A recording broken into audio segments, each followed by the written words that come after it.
All right, everyone, welcome on into episode 42 of Out and About. We have a very special guest on today. His name is Chris Norton, who we're going to talk to in a second. But before we do, I want to give you guys just a little bit of background on him. So, as an 18-year-old freshman at Luther College, he was paralyzed from the neck down in a freak accident during a football game. He underwent multiple surgeries, years of grueling physical therapy that ultimately ended in him defying all odds and walking his wife down the aisle in 2015, the same wife that he actually proposed to his senior year of college on the day of his college graduation. So his story, it's one of motivation, it's one of perseverance, resilience. It's a story about will, fortitude, and it was recently told in a brand new Netflix documentary called 7 Yards, which just came out. It has 100% on Rotten Tomatoes.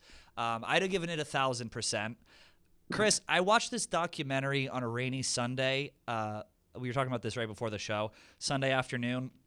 Because it was on the banner on Netflix, I didn't know anything about it. I just kind of clicked it. And I can honestly say that I was so moved watching this documentary. I was brought to tears multiple times. It hit me in the feels. So first of all, welcome to the show. Yeah, thank you. That was amazing. Um, but it was just such an incredible story. I had to get you on. So I was so happy when you replied to my DM and said you'd do this. So if it's okay with you, without spoiling the movie, although it's already out there, I just want to kind of talk about your story, what happened, and the journey to where you are now because you're a motivational speaker. So if it's all right with you, are you okay to just start at the beginning? Let's do it. Yeah, absolutely. So We can, you grew up, you were an athletic kid. You played football yeah, through high school. You were a standout football player. You went to Luther College. Your freshman year, how many games into the season were you before your accident happened? it was the sixth game of the season, and I was able to play more than any freshman on the team, actually. I was able to get on all the special teams units. That's kind of where I was trying to make my splash as a freshman. And yeah, it was the sixth game in the third quarter when we are trying to mount this comeback against Central College, one of our in conference rivals. And I can go right into that play if you want me to. Yeah. And so, I run out to the field, the kicker, he huddles us up, and I'll never forget the play. It was mortar kick right, which simply is a short, high arching kick to the right side of the field. And I don't know why we didn't just call it kick right, because our kicker was so bad. Every kick was short and high arching. But that's D3 kickers for you. Yeah. No offense to them. But I'm on the right side, and I'm sprinting downfield as hard as I can go. I see an opening forming, and my instincts tell me right away, like, that ball carrier, he's gonna run through that gap, and I'm gonna stop him. And so I hit him at full speed, full force, but just mistime my jump just by a split second. And so instead of getting my head in front of the ball carrier, my head collides right with his legs. In an instant, I lose all feeling and movement from my neck down. I'm just lying there motionless. And I'm trying to push off the ground as hard as I can, and nothing is working in my body. It felt like someone just turned the power off to my body. I'm completely conscious. I'm just Was confused. I'm it like, painful? why? No, I had no pain, no feeling. It was just literally like I was just completely disconnected from my body. And I was just like a head. I felt like just like a floating head. And so I'm just wondering, like, what is going on? Like, is this like a bad stinger, or like, when is my sensation and movement going to come back? But, I always kind of felt optimistic and positive. Like, I'm a happy go lucky guy. Nothing bad has ever happened to me up to this point. So I always kind of assume that, bad things happen to other people that you read about in the newspaper, you watch on television. There's no way something bad's going to happen to me. Like, I just got to wait it out. And obviously, as time went on, it just kept looking worse. And, Did you you know, know, like, once you got hit, like, I know you were confused, but did you instantly know? And I'm just going to ask if there's anything off limits or inappropriate, tell me, but did you just know you were fucked right away? Were you like, oh, fuck, this is over, I'm paralyzed? Or were you like, this is bizarre, like, let me see what happens? no, I was just like, this is weird. Like, why is it taking so long to get my feeling and movement back? Because again, that mindset of just, well, bad things aren't going to happen to me. Like, it'll work out. Like, things always worked out for me the first 18 years of my life. So I'm just assuming it's going to work out again. Like it's just going to be a freak thing, or just not. It's going to be okay. And when the paramedics were involved and they called in for a helicopter, that's when I know, I'm like, holy smokes, like this is real. Like this is bad.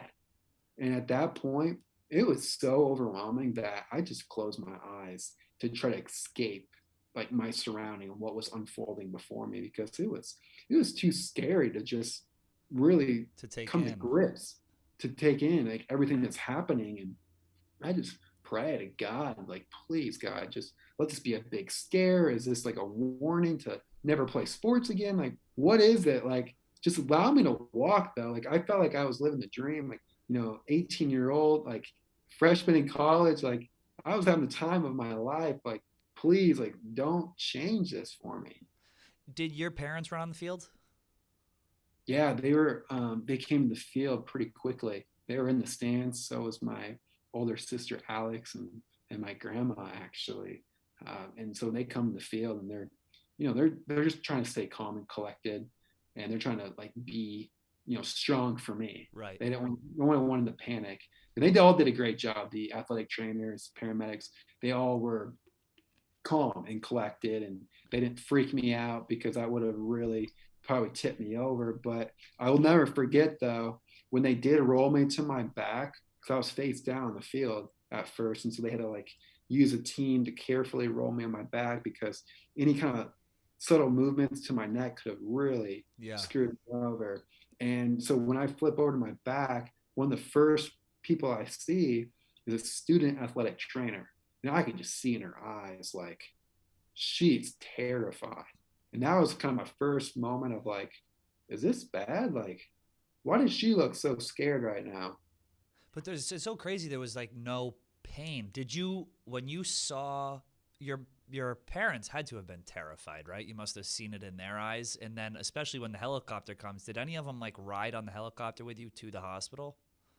No, none of them rode in the helicopter. They weren't allowed to do that. And that was something, if you watch the documentary, it's a pretty gripping moment because my mom, my family, everybody, like they wanted to be there for me on that helicopter. And just knowing that I was going to be by myself that entire flight, and they just wanted to be there to comfort me. They were unable to do that, was really hard for them. But yeah, I could tell in their voices and how they were acting, like they were trying to be strong, but they're bad actors. I knew that they were scared. Yeah. Um, they were good actors in the documentary. So Yeah, that was no, they did a great. great job. That must have been wild trying to recreate all those scenes. But like what was so you get to the hospital, you have surgery, right? Yeah, right What away. it was right away. It was an immediate surgery. They had to stabilize your spine. Am I getting this? I'm getting this right. Before you go into surgery, I'm assuming you saw your parents, or were they not there? And you had your kind of okay. This is what's happening. This is the reality of what's setting in. We're gonna go in. We're gonna fix your spine, and then we'll regroup after the surgery to kind of formulate a plan of action. What was the initial like conversation with your parents after your surgery? After the doctor said you have a 3% chance to walk, he walks out of the room. You're sitting there with mom and dad. What's that moment like? That moment for me, like I felt like I entered the twilight zone. Like everything just kind of went blurry, and I was just a state of confusion, honestly, of just like, what is going on? It was just something that it's not really hard to put into words like what that was like. But my parents, like, and my sisters, like, kudos to them because I needed them so much. But they're like, we're gonna beat this. Like, we're gonna be part of that 3%. So that was it Like, from that was your mindset from the get go was nah 3%. It's like you're saying there's a chance kind of deal. We're gonna beat this. yeah, absolutely. Like we were just like bound and determined. We're not gonna let this ruin our lives. Like we're gonna do this. But what I did come to learn, like my parents were so strong. I'm like, well, they believe in it. They have the confidence in it. Like Right. I'm gonna believe in it too. But actually, when my dad, we wrote a book together, and I got to read his side of the story. And behind closed doors, when they left my room, they were a wreck. They were terrified. Like they had no idea what was going on or what's about to happen, but they just kind of held on to that faith and that belief, and they knew they had to be strong for me. And I thank them so much because I needed that. And you try to stay strong for them too. So in reality, you're both terrified, but you're trying to stay strong for each other. Who had the toughest time? I mean, obviously, I'm sure you had a very tough road to hoe, and it's still, I'm sure, difficult. But in those initial moments, who do you think had the toughest time with it? Oh, it's so hard to say. I know my mom, like she was terrified for me to, meet a girl, to start a family and, do all those things that she envisioned for my future. And she brings it up too in the documentary of just like, will he ever find somebody that can look past his physical challenges, who will be there, and will he be able to, have kids? So that was a huge concern for her. I mean, they're all concerned, but my mom's a worrier, like big time worrier, and I know it was really stressful for her, especially. um, so what was like the initial game plan after you got out of surgery, like with rehab? How long until you got out of surgery were you able to start? And then what were your expectations were to walk versus your doctor's expectations? Did they try and like constantly bring you back down to earth? Because when someone says you have a 3% chance to walk and you say, no, I'm going to do it, are the doctors like, okay, like, yeah, it's good to have a good attitude, but let's be realistic here. Like, I'm interested in the difference of expectations, and then how you started rehab. What were those first exercises like, and that whole process? Yeah, they were definitely initially like very much so about tampering expectations, and that was hard. Because as a doctor, you look up to them, like you believe what they have to say. Because for me and my family, we had no idea like any of these terms and what's going on. Like they had to, really explain this stuff to us because it was all new. Like I didn't know anybody with a spinal cord injury or being paralyzed, and I was confused to why they didn't really know what recovery would be like and what I would get back or not get back. And it's like, how can you even give a percentage when there's so little that they know about the nervous system? But that was all new to me. But those first days of rehab, I could move my shoulder like a shoulder shrug, just like barely. And so I just shrugged my shoulder for hours. And then I was able to curl my left arm to my shoulder. And I would just kept curling my arm to my shoulder. I would nod my head yes and no. I had to regain like neck movement. And so I would just nod my head for hours. I looked like a giant bobblehead just bouncing my head around. And I was just trying to find like anything I could do in my own power to get better because all I could think about was getting back to college, was to walk again. Like I just wanted my old life back. Like That's that. what's That's what initially was the ultimate goal. That's what's so crazy too, is because this happened in college and you really didn't miss a beat. Like when someone goes through an injury this traumatic, it's typically like life takes a completely different direction. You were like, no, forget that. Yeah, I'm going to take time off to rehab and get myself to where I need to be. But you went right back to college, and you had this group of guys who was helping you in college, who would, sleep in the same bed with you when you needed help getting to sleep, when you were restless or you had an itch or something like this, and they'd take you out and they made you feel normal. That's what was so crazy and moving about this documentary, was you had this core group of friends. I'm assuming you're still close with those guys, right? Oh yeah, I mean those guys were in my wedding. They're my best friends. Like I love those guys to death. Like when you have to go through something like so life changing, and then you're so dependent on them, and you're in place in such a vulnerable position, you grow like relationships so much faster than ever before. Like when I was a guy, I was 18 years old before my injury, I kind of thought of myself kind of a little bit of a macho guy, tough guy. And, Football I player. don't need, yeah, like I'm football. Like, I don't need somebody's help. But now all of a sudden I'm in a position like, hey, man, I need your help. Like, I need you to like take me here or push me or, move my leg or, put my sweatshirt on, brush my teeth, put my deodorant on, like the littlest things. And up and close. I need you to sleep with me just because I can't move my legs or straighten my arms out or adjust my blankets. And all of a sudden, you're like right next to each other, and you just form this like brotherhood deeper than I'd ever experienced before. And I'm also thankful for football for doing that too, to like starting that bond through the football field. How long from after you got out of the hospital were you in school? Like how long was the gap before you went back to school? It would have been 9 months. So I left like the 6th week of school, and then I came back the following school year during football camp.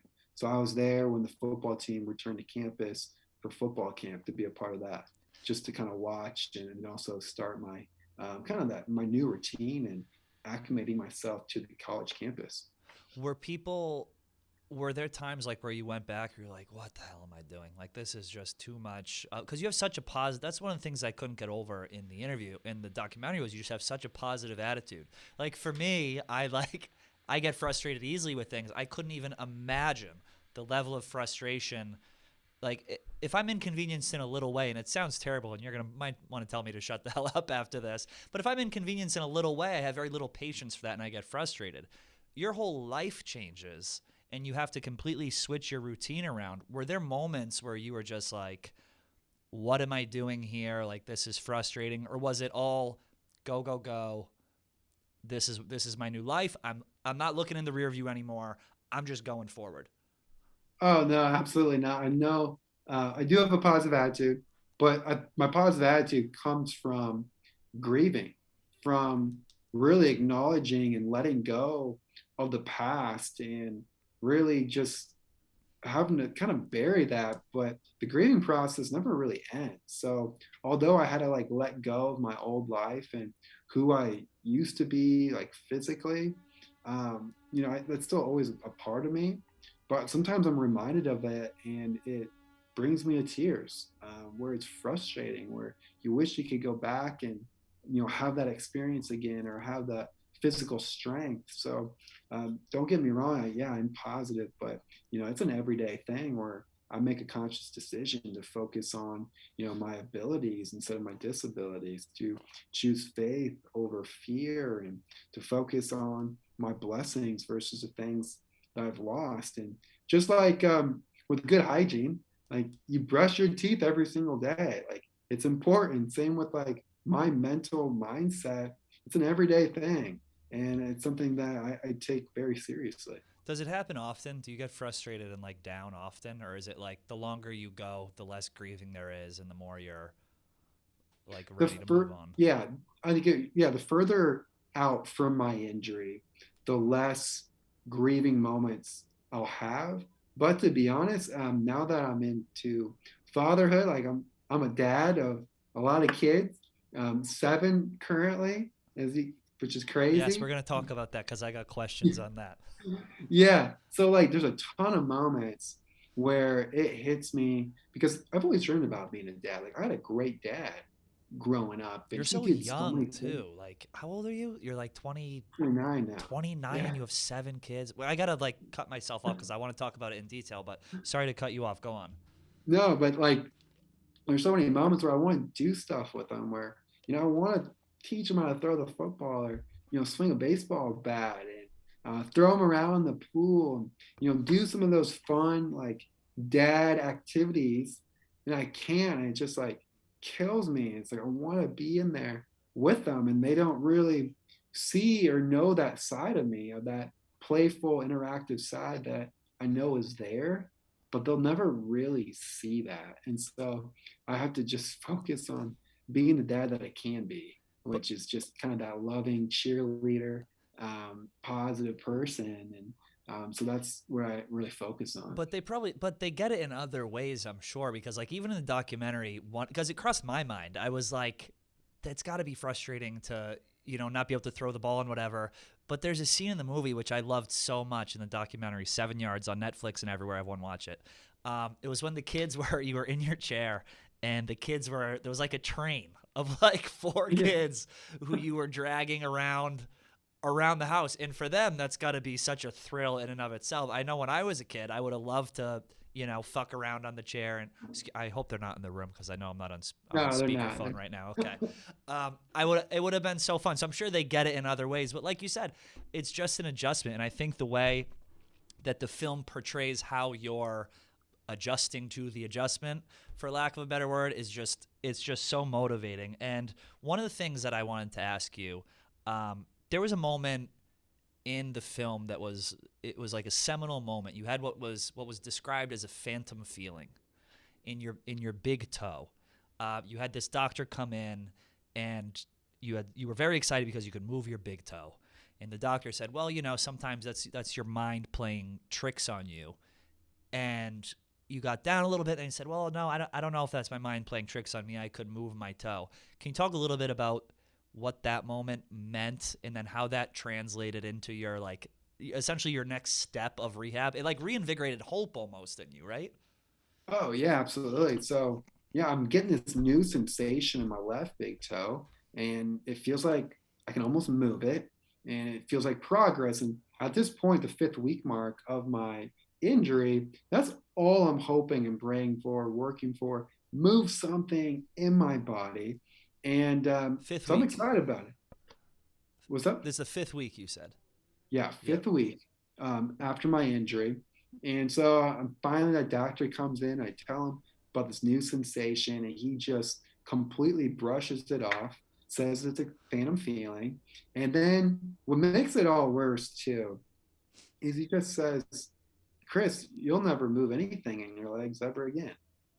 And just walks out like, no big deal. Like, I'm not a person. It's not like the only thing I've been working day and night to achieve. And I was devastated. My dad was with me. I've never seen my dad cry until this moment. And he had to take a moment to like collect himself because it was that emotional for him to hear that. And he comes back to me and it's just like, Chris, you can't let anyone tell you what you cannot do. And I just look back at him and it's like, you're right. Like, let's go beat this. Like, let's go prove this doctor wrong. And it just lit this fire in me that when someone tells me I can't do something or like doubts me, it definitely lights a fire in me because I have a confidence in my abilities and I know that I'm responsible for my life and my outcomes and to challenge me on my hard work and dedication, like it just infuriates me to be honest. And so I'm like, let's get to work. And so that was my new goal is to wiggle something, to move something in my legs. And then a week later, on Thanksgiving morning of all mornings, I wiggled that exact left big toe. He said I would never move again. And so I was pumped. I was fired up, telling everybody, come in my room. Come in my room. It's a happy Thanksgiving after all. Yeah, happy Thanksgiving. Bring that doctor in here. And who I like to call Dr. Phantom and tell him the Phantom this. And so I wiggle my toe in his face. And I had a lot of things I wanted to tell him, but thankfully he wasn't there that day. I was probably a little too fired up. Have you seen him since? I have. He actually he rotated off as my doctor. They had like a rotation going on, Yep. and he came to me a couple months later. He watched my physical therapy from afar. I saw him come to the gym, and I knew exactly who he was. And afterwards, he came up to me and he apologized. Really? Yeah, he said, "Chris, I'm sorry for doubting you and downplaying what you were feeling. I'm so happy for you. I'm so glad that I was wrong and you were right. And I'll never doubt anything you say again." So And so you were that marks me. It's wild. We should have had him on the show today. It would have been great. Get his take. So you were doing this. You had your initial goal to move something, and then your long-term goal to be able to walk. And you took 9 months off from your freshman year in college, the 6th game of the season. So that's what, like late fall, around Yeah, then. Late fall, October 16th. you had the injury. 9 months off, you come back. That's a short amount of time to be thrown back into the swing of things. In this time, you meet who will be your future wife, and you actually proposed to. I guess we can skip the whole courting process. You have to watch the movie to see that. And you actually proposed to her on the day of your graduation of college. It just seems like so much to be on someone's plate, and you just keep piling shit on and piling shit on.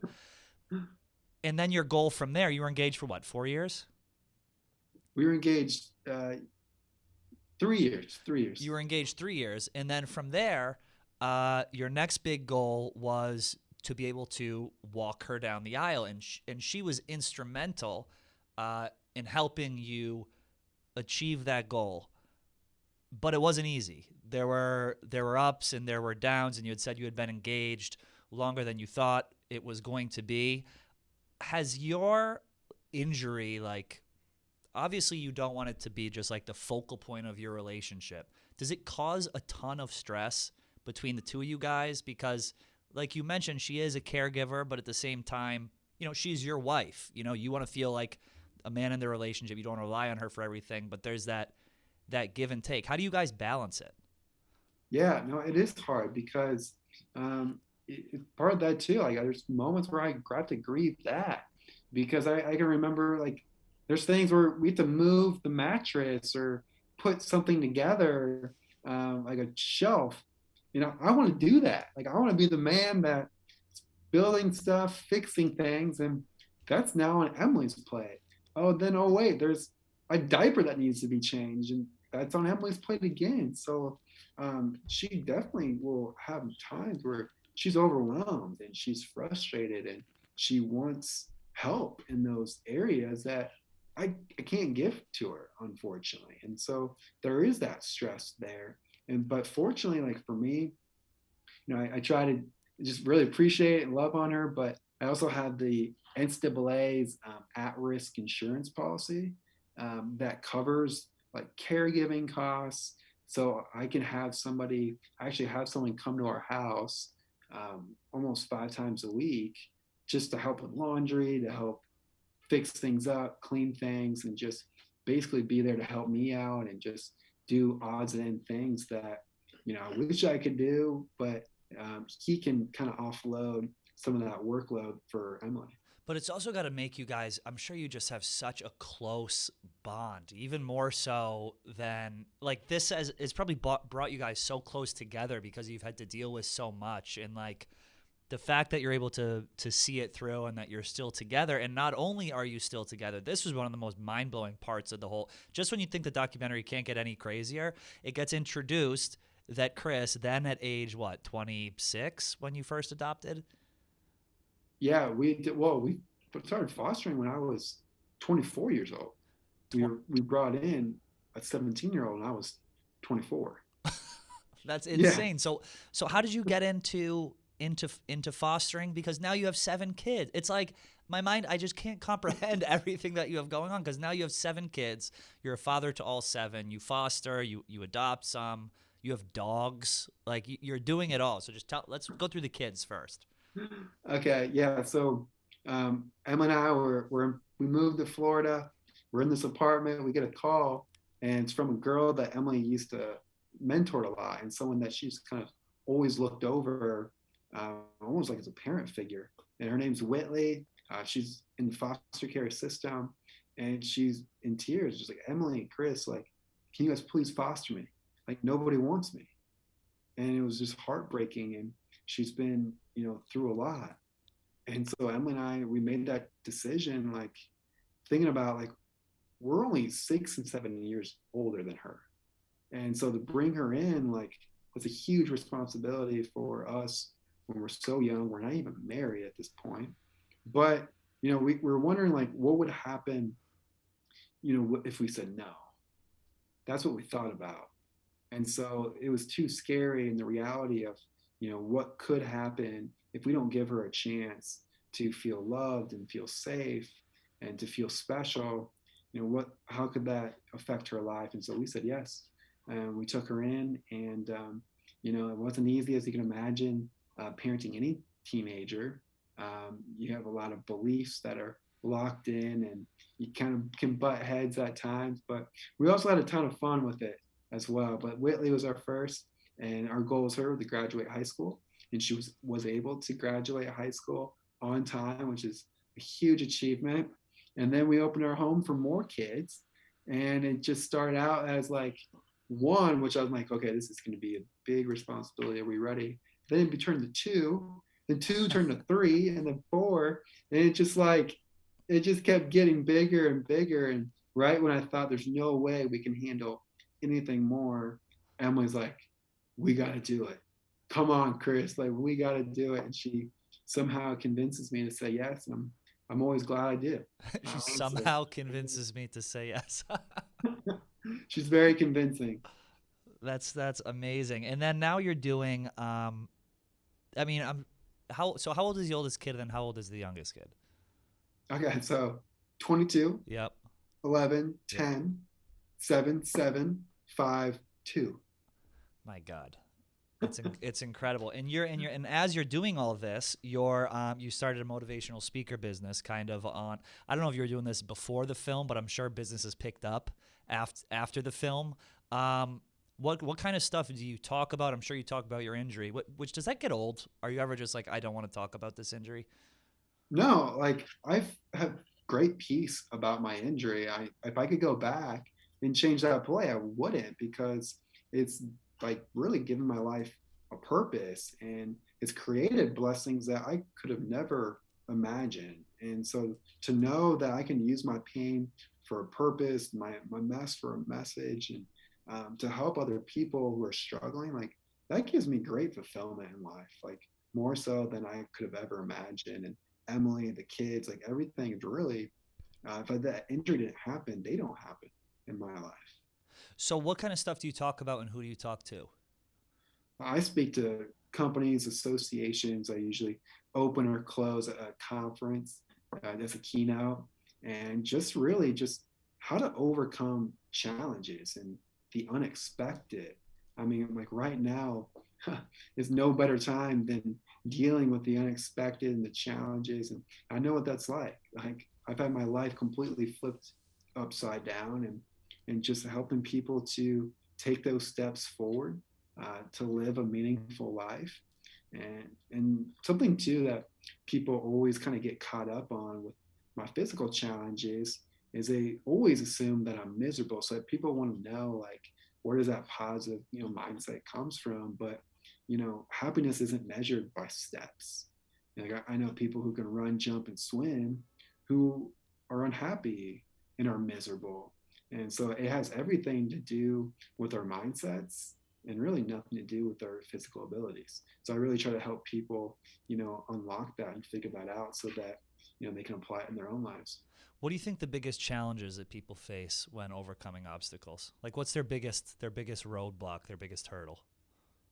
I would say one of the biggest things that why people are maybe not as resilient as they could be is that they haven't taken full accountability and responsibility over their response and how to move forward.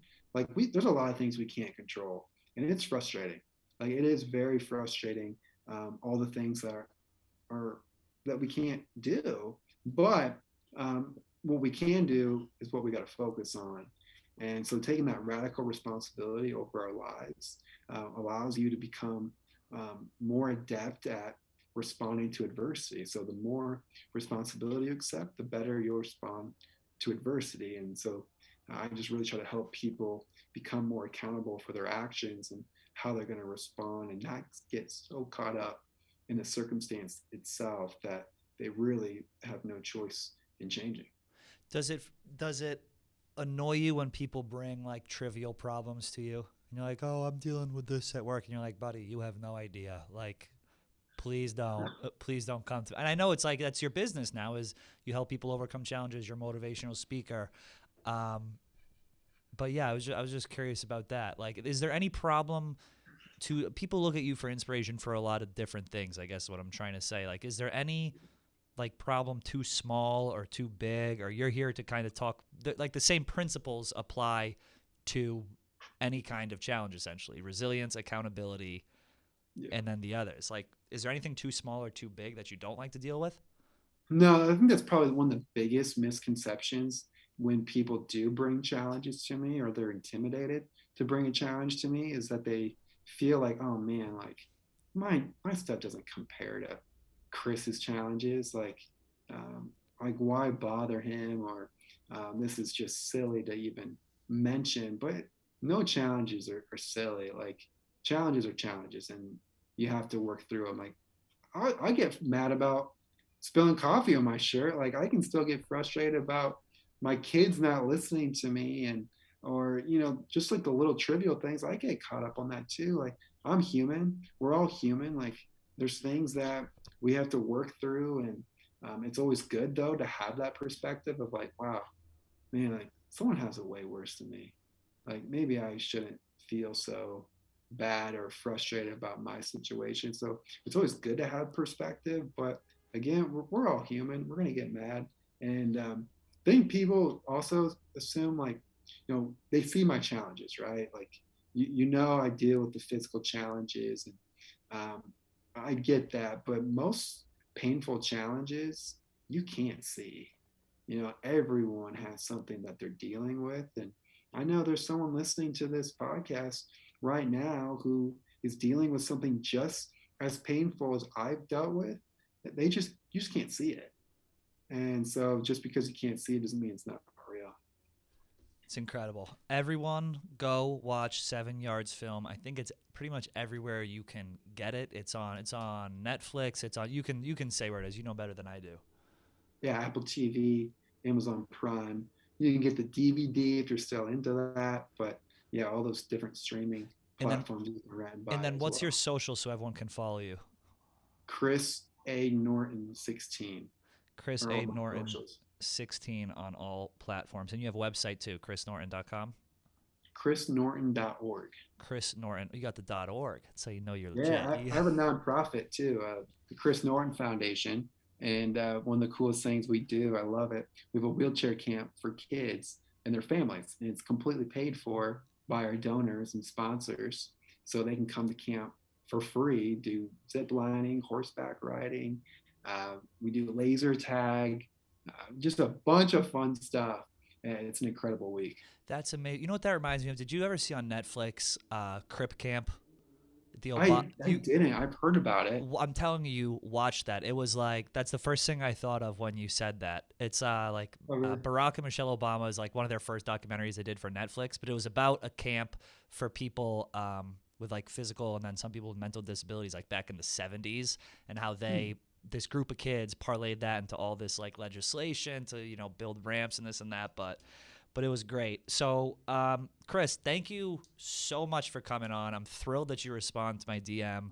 Um, I all I can say is everyone just go watch 7 Yards Film. You won't regret it. And Chris, thank you so much for popping on. Hopefully we can stay in touch and do this again. Yeah, sounds great. Thank you, Pat. Yeah, man, that was great. Thank you so much. I appreciate it. I hope I didn't pry too much with my questions. No, I appreciate your questions because I liked your questions. They were different than I usually get. Like a Yeah. lot of questions I get asked, I feel like almost too often. So you ask me questions that I haven't been asked before, and I appreciate you doing that. Like it's always fun to have different conversations. Yeah, I figured I was like, I just asked the stuff that I was interested in. Like I Well, wanted to good. ask like, what do you do if you have an itch? Like, you Yeah, know what I mean? Like little things like, yeah. okay, like I've heard No, what's in the thank you. documentary, but the documentary is so edited. It was like, oh, I just Yeah. want to like talk to him like a regular dude. So I figured that's what I'd do. No, exactly. And that's how like anybody in a wheelchair or disability, like that's how you ever want to be treated, just by like any dude. And that's what really made my friends special too, is they just treated me like anybody else.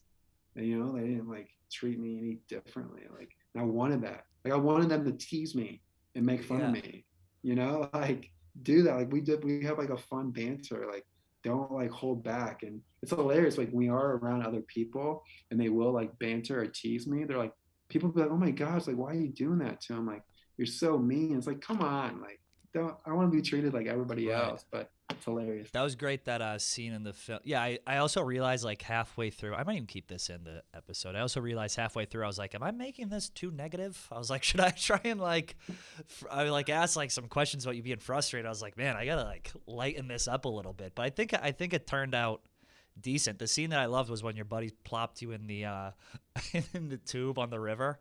And Oh you yeah. were just drinking beer on the river. That Oh was yeah, it's hilarious. amazing. Oh, it was awesome. They did so many fun things like that. And we had so many good memories of just traveling and doing crazy things. And thankfully they, were strong enough and able enough to just make it happen. Just throw me over their shoulder or, whatever it was, they were going to carry me around to make things accessible. Did they ever fuck with you? Like Oh, all all the the time. time? Yeah. All the time. Oh yeah. They were great. It was, I mean, I loved it. I honestly did. Like we had a good time. Oh, who's got to sleep with Chris tonight? Like, Yeah. No, like they were so funny. Like they just made light of so much. And I also made light of it too. So they knew like it was free game and I was gonna throw it right back at them. Like I can give it just as well as I can take it. it's crazy like how much that makes a difference. It's just whenever you're going through anything, just having buddies to kind of mess with you and be like, nope, like shut up. I remember like I came out to my friends and like they just ruthlessly teased me for a while, and I was like, this makes everything so much better Yeah, that it's not a exactly. serious thing. You know what I mean? Oh, for sure. One of the my favorite moments, funny moments came. It's like the second week after my injury, and I had two car full of buddies coming from my hometown to come visit me. Like my whole crew from back home, and the first car gets there, and I could just tell right away it was like this really somber thing. Like they just entered like a funeral, Yeah. and it's like, man, like I could just tell the vibe was so off when we're usually full of energy and banter. And then the second car of people comes in, and so I just spontaneously, I crossed my eyes and like, kind of stuck my tongue out. I'm like, hey guys. And the looks on their faces like was just horrified. Like they were just like could not believe like what was happening. I'm like, you guys, I'm just kidding. Like I was just messing with you. And they're like, dude, like that was like the meanest thing you could have done because they're coming in. They don't really know Yeah. how I'm doing Yeah. or like how I've changed. So right away I messed with them so bad. And after that, it completely changed the energy and the dynamics. And it was just like, okay, Chris is still Chris. Like he's gonna mess with us and we can mess with him. It just was fun from after then. That's so funny. You just mess them right off the base, across the eyes, and stick the tongue. Wait, It was so mean. how long have you been in Florida? I've been in Florida now for 5 years now. All right. Ever since like after like a couple months after the graduation walk, Yeah. we moved to Florida. My trainer, Mike Barrows, he trains the New York Mets. And he also does like consulting for like the Dolphins. Well, anyway, he started a facility and a trainer there I worked with, he relocated to Florida. And so it brought me to Florida. And then it's like, wow, Florida's nice. It's flat, it's I don't know warm. why anyone would live anywhere else other than Florida. Like I went down there for New Year's. I was like, why? What am I doing living in New York? Like It's freezing my nice. ass off all the time. So you like it? Oh, we love it. We love it. We wish we could be by family and friends. Like all our family and friends are in Iowa pretty much, but we're getting some people to come down to Florida They get a with taste of us. that weather, and they don't want to. Um, but it's nice. We really love it. We don't. I don't see myself going anywhere else. Are you a are you a Tampa Bay fan? I'm from Massachusetts. I'm a big Patriots guy. So my guy Tommy is down there right now. Who's your Yeah, football team? my football team's the Minnesota Vikings, which Hey, is all right. which is painful at times because they're like such a heartbreaking team. But the Minnesota Vikings and Hawkeyes, like I love my Iowa Hawkeyes, so I'm always rooting for them. Basketball, football. There you go. We got a guy Trent who works here who I think was a Hawkeye. He's from Iowa. I don't know where Yeah, exactly. I follow him. I know Trent of Trent. You know, Yeah, you know Trent, so you know all these guys, huh? I don't know. Sorry, no, I know of Trent. No, Just yeah, of from course, yeah. But yeah, like, have you followed like Barstool stuff for a while or? yeah. I think who first got me into it was Pat McAfee when he was with Yeah, yeah, Barstool. he's great. Yeah. Oh yeah, hilarious. That podcast with him, and that kind of got me introduced to it. And then Dave is hilarious. Oh my gosh, stuff he does. But then I found Nate. He's like always rooting for Hawkeyes. So like it's just like a brotherhood in Iowa. Like if someone's from Iowa, you just like automatically are a fan and like you cheer for them because I don't know. It's just Iowa thing, like Yeah. small thing. But yeah. So ever since I've been a Barstool fan. Yeah, well, hey, I appreciate you coming on. I'm gonna keep this whole second part in too, unless you don't want me to. Yeah, absolutely. Go for it. No, it's fun talking to you. I enjoy it. Yeah, man. Appreciate it. And if you're ever in New York, let us know. But appreciate it. Take care, and good luck with the 1,000 kids. Yeah, thank you. Hey, likewise, if you're ever in the West Palm Beach area, let me know. It'll be fun. All right, yeah, I may be making it down there in like June, believe it or not. So if I do, we'll have to grab a beer or something. Yeah, text me. I'll send you my phone. Sounds good, man. Great meeting you, Chris, and thanks again. I'll talk to you soon. Yeah, talk to you later. See Bye. ya.